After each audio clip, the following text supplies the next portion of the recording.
The Joe Rogan Experience. After missing weight by 10 pounds, and then they told me he would never fight at 185 again if I took the fight. 170 again if I took the fight.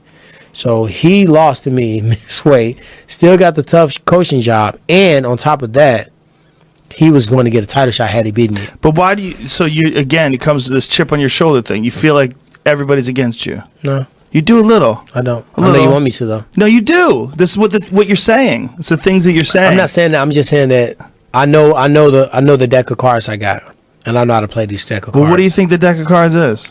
The deck of cards is there's going to come a moment where I'm a superstar, and when I get to that moment, I have more leverage. At this time, I'm not at the point where Conor McGregor's at.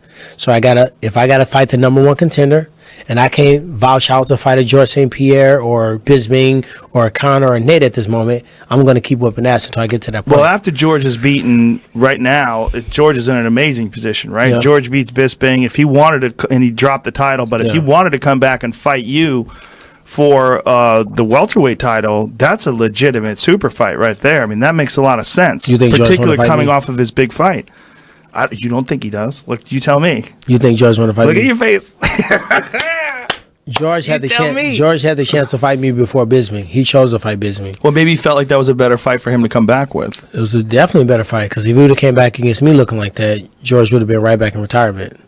He did not look great. Bisping did not look great. One thing that helped George in that fight, his experience. He loosened up. He was a little uptight.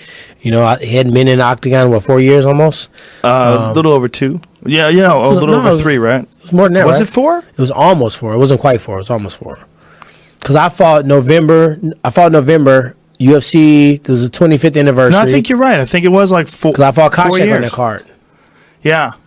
Okay. Yeah, that's a long ass time. So for him to not fight that long, I don't care how much you train. Your ass ain't in there fighting. You don't have a training camp. Focus on a person.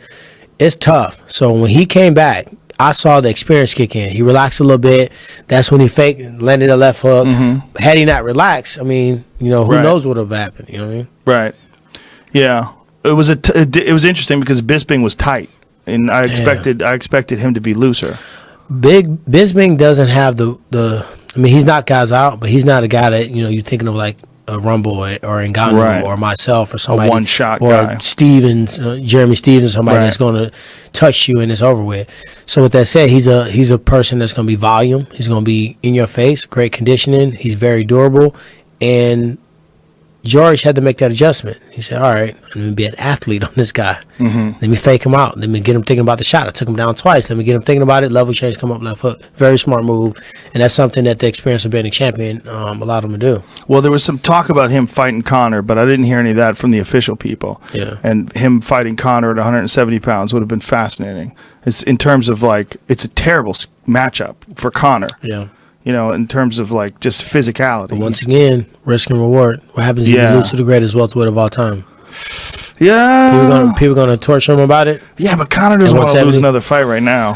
This is not a good time, especially in his division. There's so much talent. Right now, at 155 You think he want to see Khabib right now?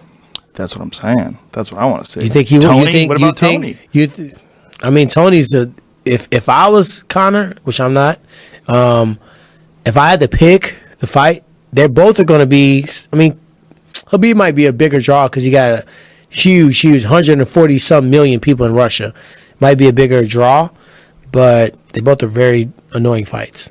Very dangerous fights. Dangerous. Tony Ferguson, it don't take much for him to find a way to get around your neck and choke you. He doesn't get tired. He doesn't get tired. He looks like he's losing fights, and he don't care. His striking is very awkward. He can really do what Nate Diaz did to Conor. Yeah. And Nate Diaz, baffled him like, damn, I hit you with everything. You still around. Then Conor went for the damn shot. The same thing's going to happen if you do that to Tony. Tony's going to submit him. Here's my prediction. My prediction, Conor doesn't fight for a while. He watched those two fights. They strip him. They strip Conor. He comes fight me. Habib and Tony fight for the world title. For you, you're in a situation. I don't think either one of those guys are in the cards right now for you. But for you, who don't you try to see mess at up my 170? dreams. Well, what's your dream? Tell me what? To be honest, is my dream was to really. I wanted to fight George, and that's still possible. I feel like if I fought George, I can legitimately say I'm the best welterweight of all time if I beat him. It's still possible. George hasn't retired. Has he said anything about you? He asked one time on a Fox Q&A where he was gonna so Tyron, if you fought, what would be your game plan? You know, if you fought us, but they got X'd out because they didn't want to get all the fans pumped up that we were fighting. Why wouldn't they? Do you think they're plotting against you? See it? I see it in your face, Joe. She is not gonna do that to me. I am too bright, mother. You're not gonna. You want me to be like the people who are against me? Listen, I want you to just be focused. You want me to be real? Yeah, sure. You want me to be real? Sure. Do I think that the people want to see me lose? No, I don't think they want to see me lose. Do I think that sometimes I'm a pain in the ass? Yeah, I am. But in business, at one point in any business, does not the person that's doing the business not want their best interest. So if I'm an athlete and I'm looking out for my best interest and I'm trying to put myself in a position where, you know, I can fight, become a legend, become a Hall of Famer, I should do that. If I want to be paid appropriately, I should do that.